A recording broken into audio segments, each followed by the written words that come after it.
Hey, Husker fans, welcome back to the Husker Big Red YouTube channel. I'm Chris Peterson, and joining me as always is my co-host Danny Gillette, and we're back for one of our Saturday morning chats, and we've got a few interesting things to talk about today, but mostly Trae Taylor.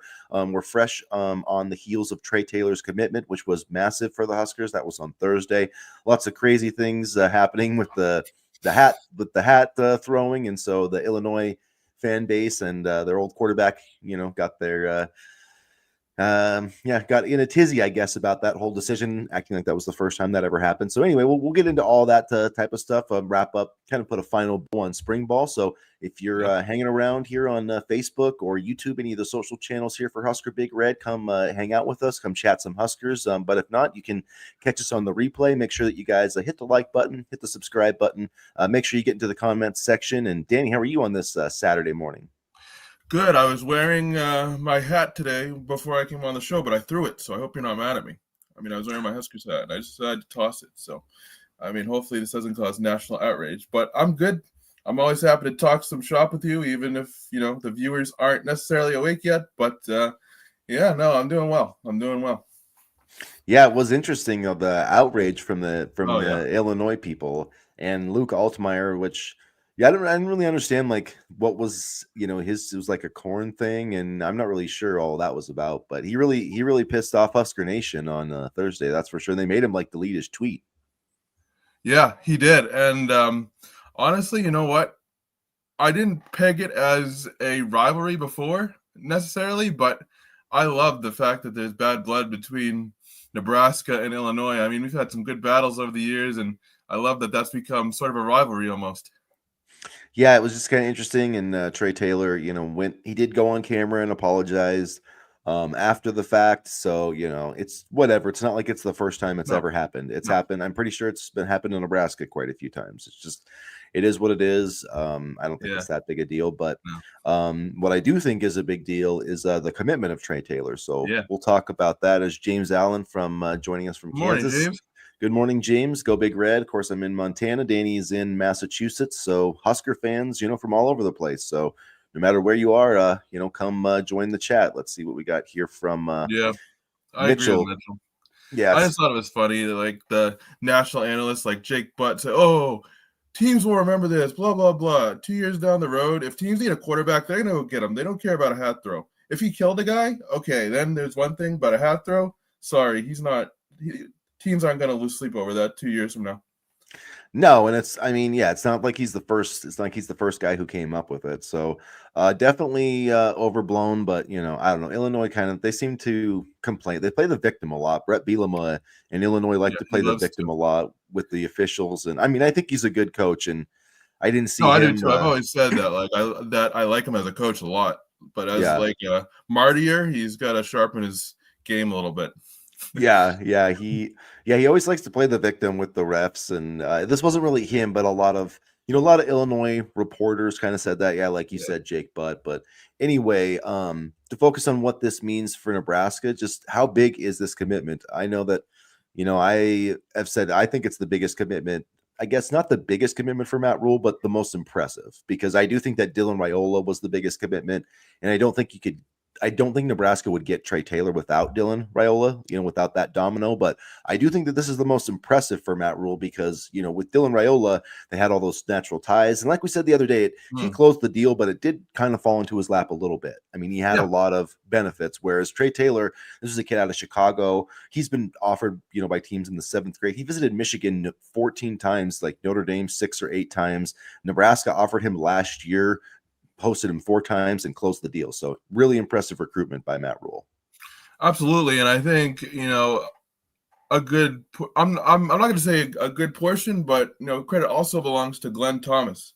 I mean, he was the primary recruiter for Trae Taylor, and he also got TJ Lateef to commit around this time last year. So I think he's doing a good job of recruiting quarterbacks and getting them to commit. And in that way, I was talking about this with somebody the other day.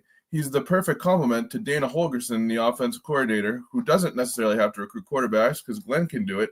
Dana can focus on the other skill positions in the offense, and those two are working together in tandem pretty well. Yeah, they are. We have another good morning here from N. Schluter, I believe is how you pronounce that. Hopefully Good I got that morning. right. But go Big Red. And yeah, to your point, Danny, yeah, Glenn Thomas has really done a very good job on the recruiting trail. I mean, look at TJ Lateef. He played a key role in getting that recruitment and done Mhm. in a short order. And same with Trae Taylor. So really just impressive. I mean, number 35 overall in the composite rankings from 24/7 Sports, number 3 among quarterbacks, which is what Dylan was ranked. And you and I've been talking about it, but this kid can sling it, man. Just watching Yeah, the you could. ball come out of his hands. He's got 6'3", 185 pounds. I feel like he's not necessarily a running quarterback, but he can move. I think he does have that mobility. And yeah, And I I'm agree with Mitch. Sorry, I agree with Mitchell's point right here, which we'll get to. Yeah, so Mitchell, this might be bigger than Raiola. This kid will have 2 years to recruit Yeah. for us. Dylan had 2 hours. This kid, being Trey, will land several big time recruits. It also shows we can land any QB we want in the country without having a family connection to the program. And yeah, 100%, Mitchell. I agree with everything Yep. there, especially the last part. There's no, it's not, excuse me, it's not an in-state kid. It's not a kid who's a Husker legacy. I mean, this is a kid from Chicago. I mean, this is Notre Dame, Michigan type territory in Chicago. And then you had LSU, you had Texas A&M. He visited Auburn and Alabama, and that doesn't get talked about that much. But those teams were sniffing around this recruitment too during the spring. So you look at all the teams that hosted him for spring visits: Notre Dame, Michigan, Auburn, Alabama, Texas A&M, LSU. Nebraska beat them all, and without any true connection to this kid. And not like they've recruited a ton of kids out of Chicago. They're starting to recruit more, which I think is a good thing. But honestly, this recruitment a little bit kind of strikes me almost like, and I don't want people to take this the wrong way, but Mhm. almost like the Tommy Frazier type of recruitment back in the day, where like Tom Osborne realized, like, hey, if I'm going to beat these teams from Florida, like I got to get some dudes from Florida. I got to get some of these big time players. And Matt Rule has talked about it, but he's realizing like what this team, the kinds of players that they need to get to beat teams like Ohio State. And Trae Taylor is one of those guys. He's the kind of player that can help you beat the Ohio States of the world. Yeah, and we saw conveniently a lot of offers going out to Chicago area players, and players noticing that Taylor committed to Nebraska short after. So I do think that there is a domino effect here. Mitchell's absolutely right. When you look at this commitment in particular, and I'm not going to say, well, actually, I am. I don't care.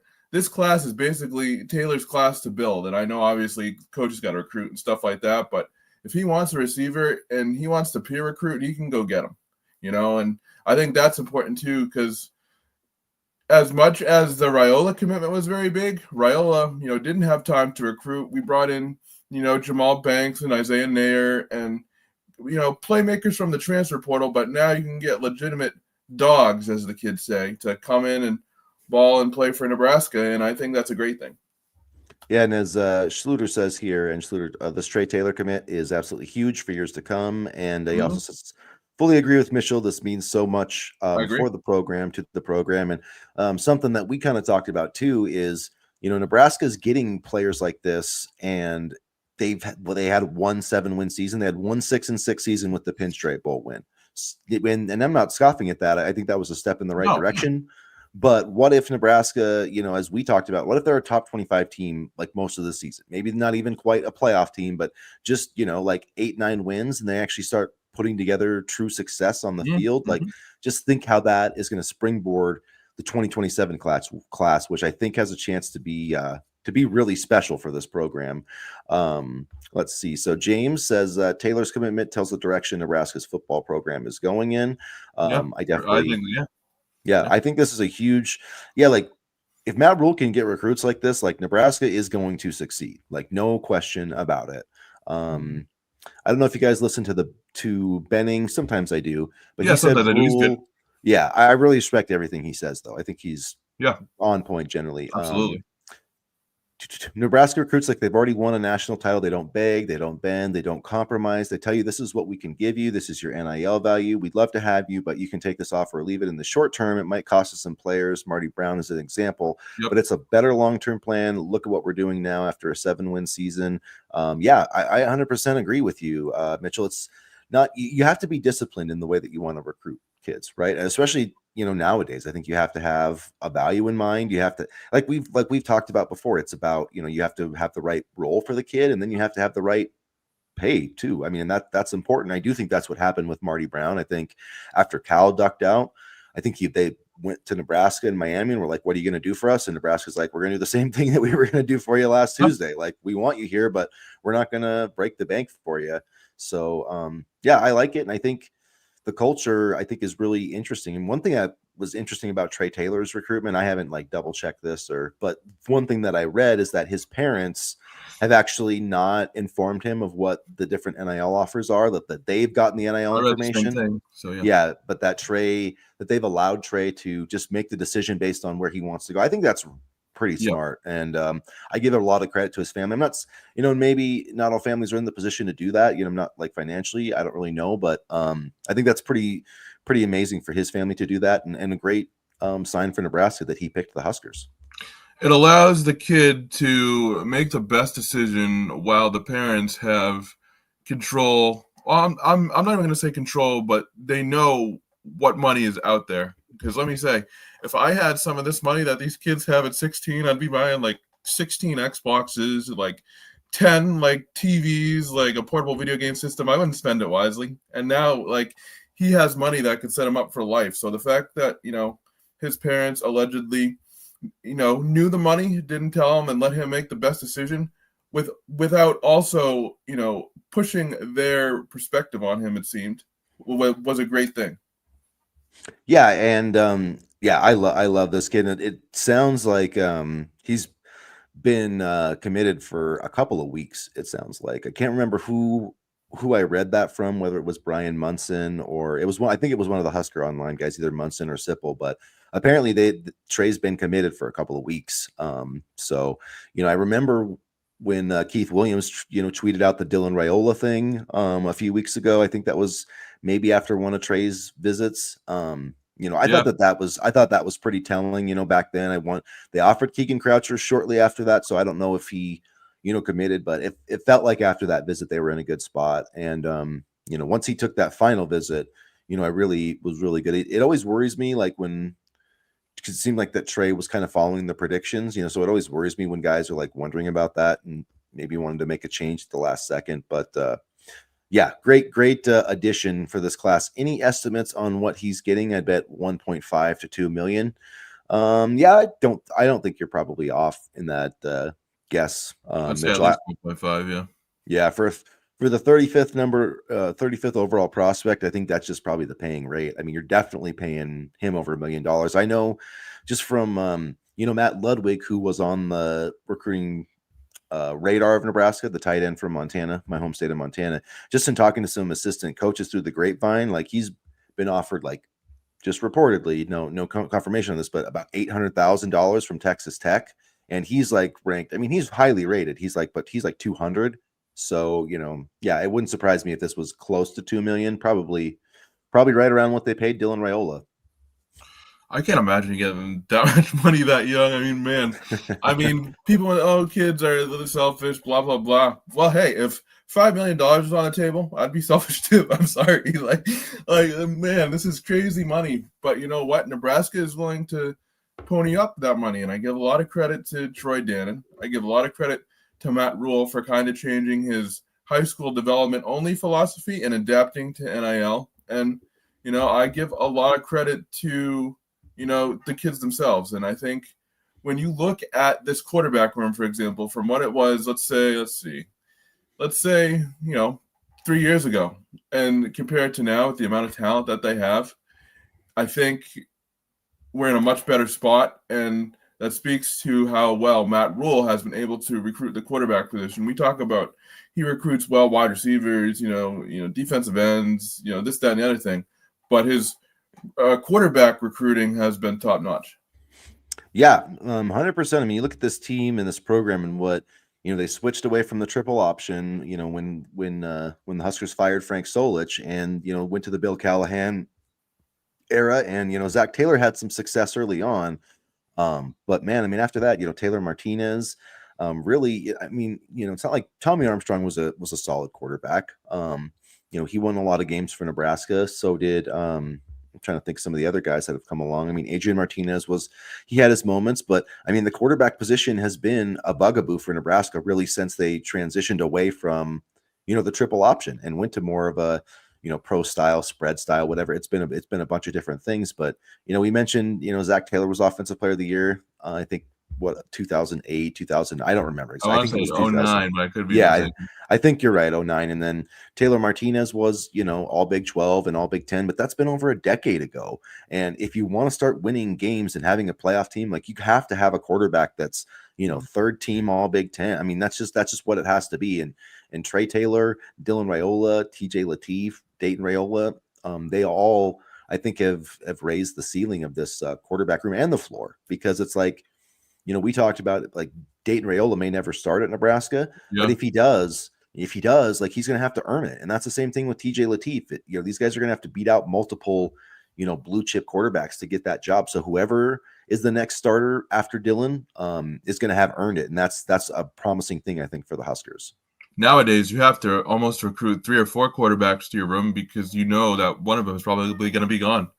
I mean, that's the thing. Like before, there wasn't enough depth in the quarterback room for Nebraska to lose a backup quarterback. Now, obviously, you don't want to lose any of these guys. They're very talented, but you can, and you'll still have 3 quarterbacks in the room. I mean, look at Georgia. They had Brock Vandegrift, Dylan Raiola at one time, and we were able to poach Dylan Raiola for Georgia. So that's just the name of the game, especially in this transfer portal era. So good on Nebraska for stocking their quarterback room for whatever may come, not just, playing on the field, but also for any potential departures. Because like I told you, and you just mentioned, I wouldn't be surprised if Dayton Raiola never sees the field at Nebraska.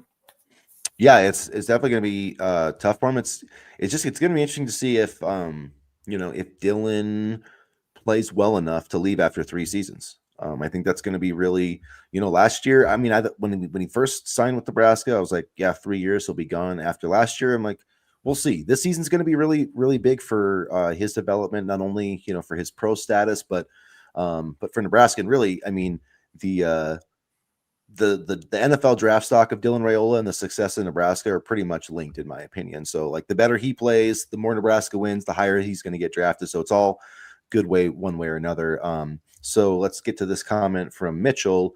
Our QB room is as good as anyone's in the country on paper. We need Dylan to make a big jump, though, and we need to win more games. We need to show the recruits that the system works, that the process and culture works. Then there's no stopping us. I agree too. The kids need to see the results, and once they see that offense, which is going to be, I think, hybrid, air raid, whatever. But once we're scoring, 30 points a game, and I've said this numerous times, but if Dylan can play the way he did against Wisconsin, like that game right there that's like the Dylan Raiola that can lead this program to, the playoff and Big Ten championships and all that. It's like he was so on in that game. Like he looked like a pro quarterback to me. And I really think that we're going to see that Dylan Raiola a lot more this year, especially with Holgerson and just with all these receivers, man. And, like I think we've talked about this before, but going position by position, I mean, Matt Rule has landed, a big time recruit, I think, at almost every single spot. And as far as Pritchett, yeah, Elijah Pritchett is a junior this season. So he's got 2 years of eligibility, but he's shown up now in 2 different mock drafts. Have had him in the first round. So, I mean, they're really guessing and projecting, but that's the type of ability that this guy has. And he started 12 games last year for Alabama. So if he can just find more consistency, then I think he does have that ability. And it's interesting that I probably would say that, Raiola and Pritchett, 2 of our most important players going into this 2025 season. And I agree with Mitchell here too. I mean, we kind of do need Dylan to leave after 3. I don't think he'll be here for 4, honestly, if these next 2 years play out the way we think they're going to. But, and I totally agree with the fact that putting a junior in the first round is a signal to recruits, because we talked about this after the draft. I mean, congratulations to Ty and Thomas for getting drafted, and it's certainly an amazing accomplishment. But getting recruits into like the second or third round, and obviously the first round, I mean, that would be huge for the program. Yeah, getting a quarterback in the first round would be just massive. I mean, I don't know if that's ever. It probably has. Like, I'm gonna mess things up. I'm sure it happened way back in the day when football was a little different. But to have like a pro style quarterback, and go in the top 10 or in the first round, like that would be huge for Nebraska. So Yeah, I hope he gets there. I hope we get to see that. And yeah, it is going to be interesting with Latif and see how that all ends up. But if Dylan if he does stay though, you could have a scenario where Dylan plays his 4 years and then you have Trae Taylor come in as a redshirt freshman in Which I wouldn't hate 2028. either. Yeah. Yeah, then I mean then you probably, you're right, you'd lose Latif in that situation. Like that's probably Which is pretty easy to tough because I predict. like him, but yeah. But then you could have Dayton Rayola, going up against Trae Taylor for that starting quarterback job, which I don't think would be a bad thing because at that point Dayton would be, a junior, a redshirt sophomore essentially, so he would have 2 years under his belt, and so yeah, I think that would be a worthwhile situation for Nebraska. Because then either have Dayton Rayola beating out Trae Taylor, or you have Trae beating him out, and then maybe Dayton would stick around at least for like another season or two. We'll see how it works out, but it's a zero-sum game kind of in that quarterback Yeah. room. But either way, I think Nebraska is very set up to, have that next guy, and that's why you have to try to get one every single class, because they're not all going to stick around. There's only one football. It's a good problem to have, right? We haven't had this problem in a while, but yeah, no, I could see a situation where Dylan stays, all four, and then it goes to either Trae or Dayton for the starting job. And I think that this season will also tell us a lot about what type of offense is going to be run. I mean, yes, we've heard air raid, stuff like that, but I want to actually see it with a full season, not halfway through the season or midpoint through the season. I want to see what this looks like, because I feel like the way I'm envisioning it, it's very receiver friendly. I know Holgerson said it probably wouldn't be the full, traditional air raid where they pass 75 times a game, but I do think this offense can help out receivers a ton. I think they can. I do think that they're going to run the ball more than he did in other play. But look at, I mean, when he went to West Virginia, I mean, his last few years there as the head coach, like they ran the ball quite a bit. So I do think we're going to see more spread type runs. And I think they're going to be better in those type of situations, like spreading out the defense and attacking you that way. Yeah, and Quentin Ives needs to have a big game. Interesting point on Quentin Ives before we get to this question. I was, I'm always referencing my college football dynasties. Well, I have made the playoff with Nebraska on Heisman mode, which I saved myself from getting fired. But Quentin Ives, running back of the year, baby, 2027. So best running back in college football. So anyway, maybe that's a foreshadowing. But so Grant Seagren, so Mitchell says, I'd like to get Seagren back from the portal. He had a good spring, was pushing to start at right tackle. Losing to him was a much bigger loss than people are talking about. 100%. I 100% agree with you. Yeah. Mitchell, and actually, like, of all these guys who have left, that's the one guy that we have kind of talked about. Like, I wish he was coming back, because Washington State has offered him, Rutgers has offered him. There's one other program, but it wouldn't surprise me if some other Big Ten teams like got in the mix, because they're like, oh my God, a tackle who can pass block is available in the spring portal. Like, they don't grow on trees. So, yeah, if they could get some money to get him back, I think that would be a small victory. But depending on what the money is. Yeah, and I don't know if he. Matt Rule, maybe this will be a lesson, because Matt Rule really talked him up like 2 weeks ago, and Wisconsin's offered now. Dang, yeah, shouldn't have mentioned him in the press conference 2 weeks ago. No, you're okay. So yeah, I like this show. Nobody says it nugget. That fool Wilson Dittman says nugget every 5 words. Everything's a nugget to that guy. Yeah, everything's something to Wilson Dittman.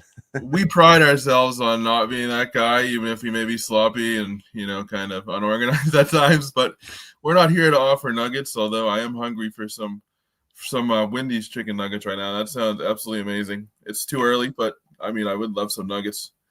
And I'd be sponsored by Wendy's if that meant I could eat more nuggets. I mean, I do like nuggets, chicken nuggets.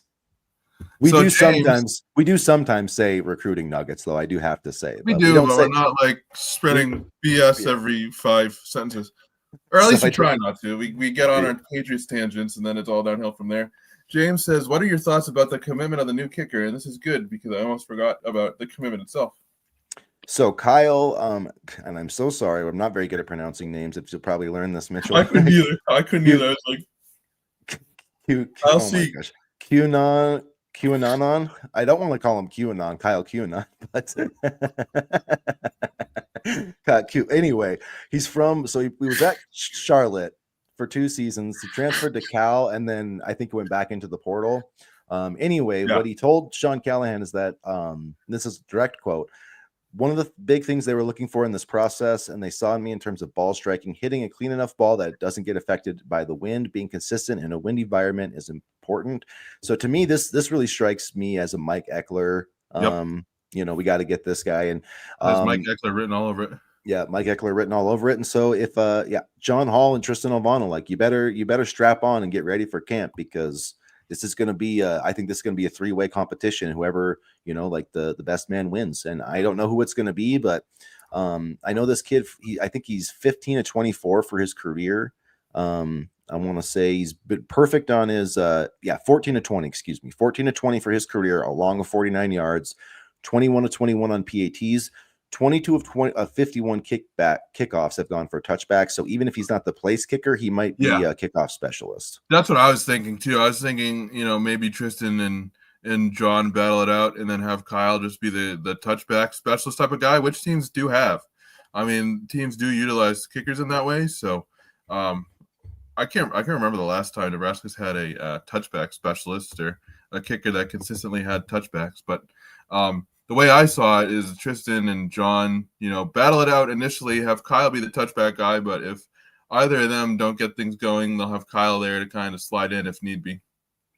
Yeah, and I think because Tristan was more of the long field goal kicker, and John Hall was more of like the, not that he can't kick long field goals, but it felt like, if there was a certain distance, they kind of wanted Tristan. So maybe this is, somebody that can kind of, bring in that element too, a longer kicker if needed. But yeah, whether it's, they added a new long snapper, and whether a new kicker is needed or not, they just need to be more productive in those situations, because, this season, Matt Rule said, like, I've been waiting for this team, and a lot of Nebraska fans have too. Like, we can't afford to let games slip away this year like we have in the past with like missed field goals, like that Illinois game. You got to close out games like that if you want to be a playoff team. And I think that this is at least a step in making sure that we have all that. More competition is never a bad thing, and hopefully that'll bring out the best in Tristan Alvano. Maybe we'll see the guy that we thought we were going to see when they signed him as a 3-star recruit. He just hasn't hasn't quite been healthy, and it just hasn't quite worked out for him. But maybe it will. It's things can happen quickly. So I do like this move though, and I'm still waiting to see who that rugby punter is going to be. Well, I think bringing in Eckler and having some structure, because let's be honest, as nice a guy as Ed Foley was as a special teams coach, as good a person as he was, it was kind of disorganized at times. So I think Mike Eckler will bring structure, and maybe that will help everybody in the room. I know for Alvano last year, a lot of it was health. So, if you can get healthy this year and under the tutelage of Eckler kind of find his way, then that would be great for him and for Nebraska, because I'm really pulling for him. A local kid coming to the program, and I know you are too, and I know it's easy to kind of, focus on what he didn't do, but I'm hoping he can kind of get back to what we thought he could be. Yeah, for sure. And then I wanted to get to these comments from Mitchell. So this is about Grant Segrin, saying that Wisconsin's offered him, which in Segrin's 6'6" from Oakland, Nebraska, was a tight end, came to Nebraska as a tight end. And there's been guys like that made that transition, have gone on to be like first round picks even. So, it's guys that kind of grow in from that tight end body into, if you can grow into an offensive tackle, which doesn't happen often, it can be kind of a unique player. And Mitchell also says you're going to see a lot of running. This O-line is a run blocking O-line. And I would like to say that I do hear a lot, or I see a lot of comments of people being like, how are they going to protect Dylan with the offensive line? A lot of negative comments. Every single day. A lot of, which I understand. I get it. I get the offensive line hasn't been great. It has been better though the past 2 years. Like it was nowhere near what it was, in the Frost era. But call me crazy, but I like this offensive line. I like Pritchett. I like Rocco Spindler. Like, I think he's just a tough dude. I really like Justin Evans. I think he might be our best offensive lineman. Latowski's pushing for that right tackle spot. I know you won't like this, Danny, but Turner Corcoran could be the left guard, or if he can beat out Gibson or Grant Bricks or one of those guys. I'm plugging my ears until you start talking about Teddy or Turner. Okay, Although we're good now. I did read something from in the Husker Online tunnel talk from Brian Yeah, Munson where he mentioned there could be some players retiring soon, and to me, like as soon as that was like Teddy yeah. Prohashka, like And look, I don't hate the guys. I really don't, but we've seen how this has played out numerous times, and it's just been penalty after penalty after penalty after injury. Like, I don't know, hang it up. yeah. Well, yeah, I don't know. I do think that's probably gonna happen. Evans will be a Huh, Remington finalist I like before it's this all said and actually. done.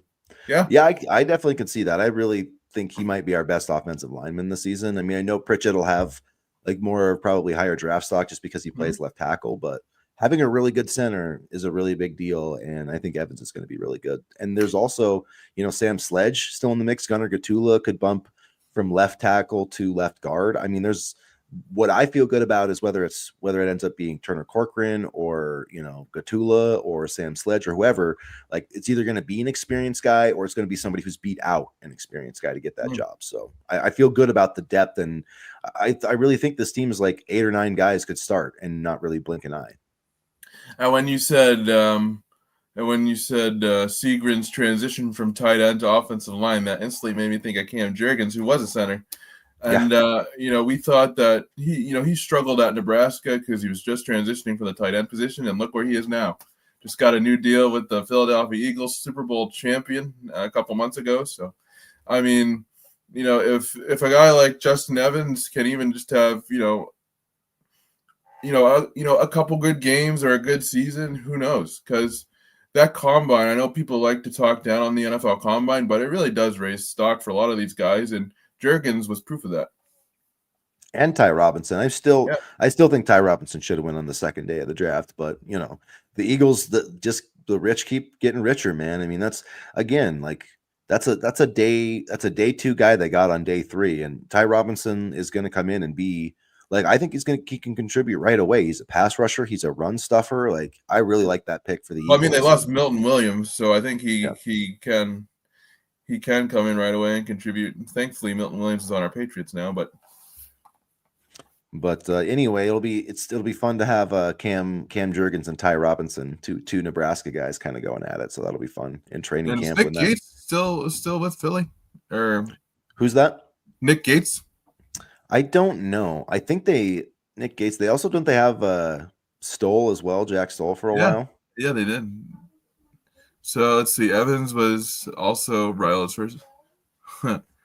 Greg Austin, there's a name I had forgotten about. Maybe it was just because I Yeah. wanted to black him out of my memory, but yeah, no, Evans is a solid guy, and I always thought that he kind of went under the radar as far as production on the offensive line. So I'm kind of glad that Dana Holgerson talked him up during the spring. I remember him talking in April, saying that Justin is basically going to be the starting center. So I'm glad he's getting his due now because I think he's really really good. Yeah, I definitely do too. And that's an important position to lock down. And he played really good at left guard last year. And I always felt like, or maybe he was the right guard last year. I can't remember.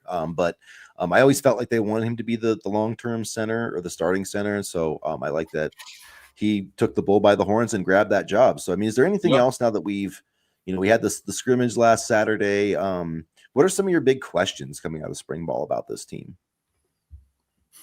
The running back position, and if Quentin Ives, we talk about Dylan Raila making a leap, but if Quentin Ives can be that solid, number 2 back, and how, like you kind of said the other day, if Emmett Johnson can hold up. I mean, the running back position is a question mark, but I think in terms of talent, we don't need another running back. And I think with the way the market is now, as weird as that sounds to say in college football, I don't think you spend that money on a running back like that. But I am curious to see if Ives and Nelson can make that jump.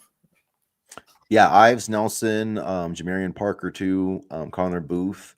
But yeah, Quentin Ives especially needs to, like, he's got the endorsement of the coaching staff. And I mean, like I've said this numerous times, they took him over Jamar Brown in the 2023 class. Now things may have changed, but Quentin Ives hasn't really gotten his chance to play. I mean, there's No. maybe if he had went to North Dakota State, like if they had switched positions, maybe he would have.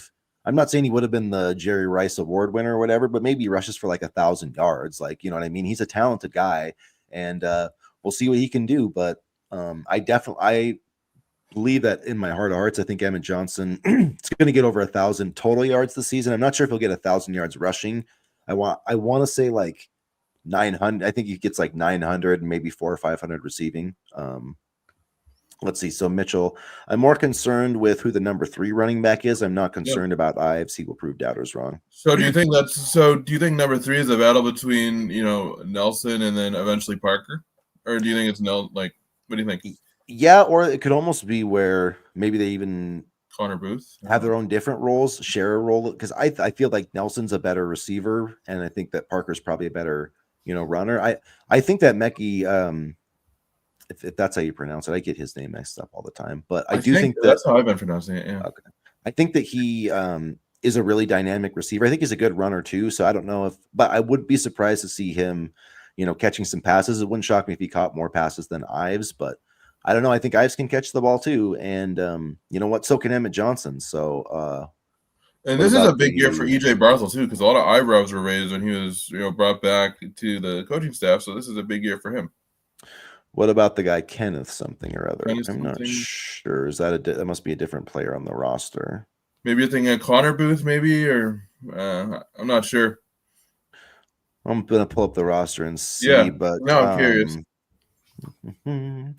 Yeah, let's see, running back, because they've moved a few different guys around there. And then they trying to think who they added in the 2025 class. But so we've got Kenneth Williams is who you're talking about.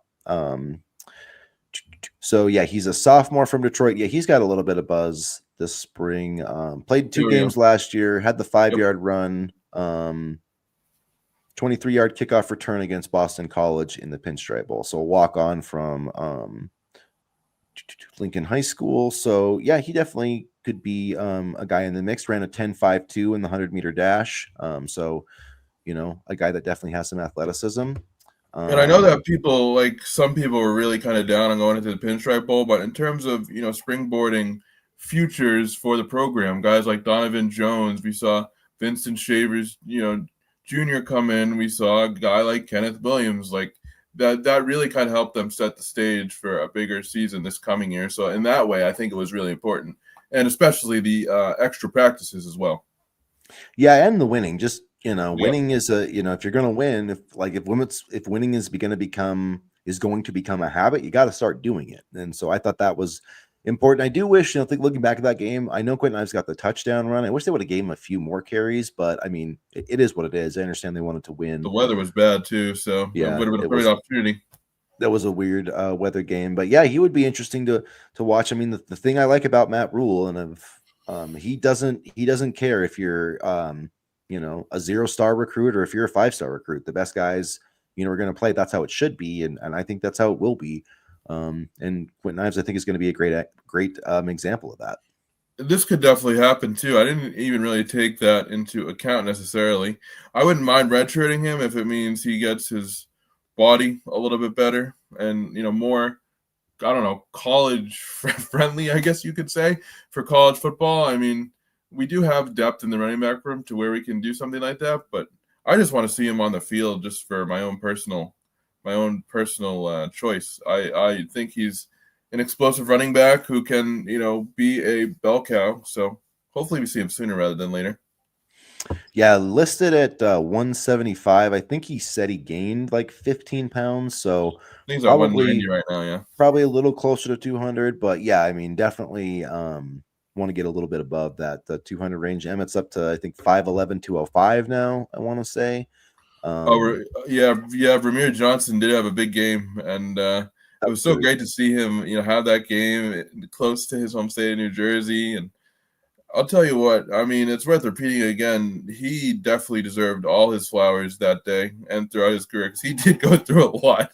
He went through so much. I felt so bad for him at so many points during his Nebraska career, but he stuck around and stuck it out. I remember, they were calling him, the Brian Westbrook type of back, and Mark Whipple never utilized him that way. And I can go on and on about how they misused him, but I'm glad he ended his career that way. That was really special to see. Love the direction this program is going. Love the direction this coaching staff is taking the program, have a team we can take pride in again. I agree. I'm very happy right now. I'm very happy right now with the way things are going, and I'm hoping to see maybe a Big Ten championship in my lifetime or over the next couple seasons or whatever. But I'm tired of these 6-6, 7-6 seasons, and I think Matt Rule is too. You remember he said after the bowl game that this is the last time we're going to be celebrating a 7-6 or whatever it was season, that type of season. So this is a big year.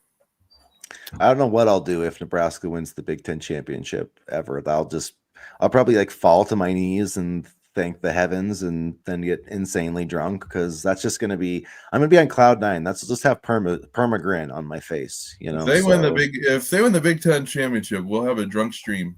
Yeah, maybe not a drunk stream. I'm not advocating drinking, but we'll have a party stream. And if libations happen to be swallowed during that time period, then that's out of our control.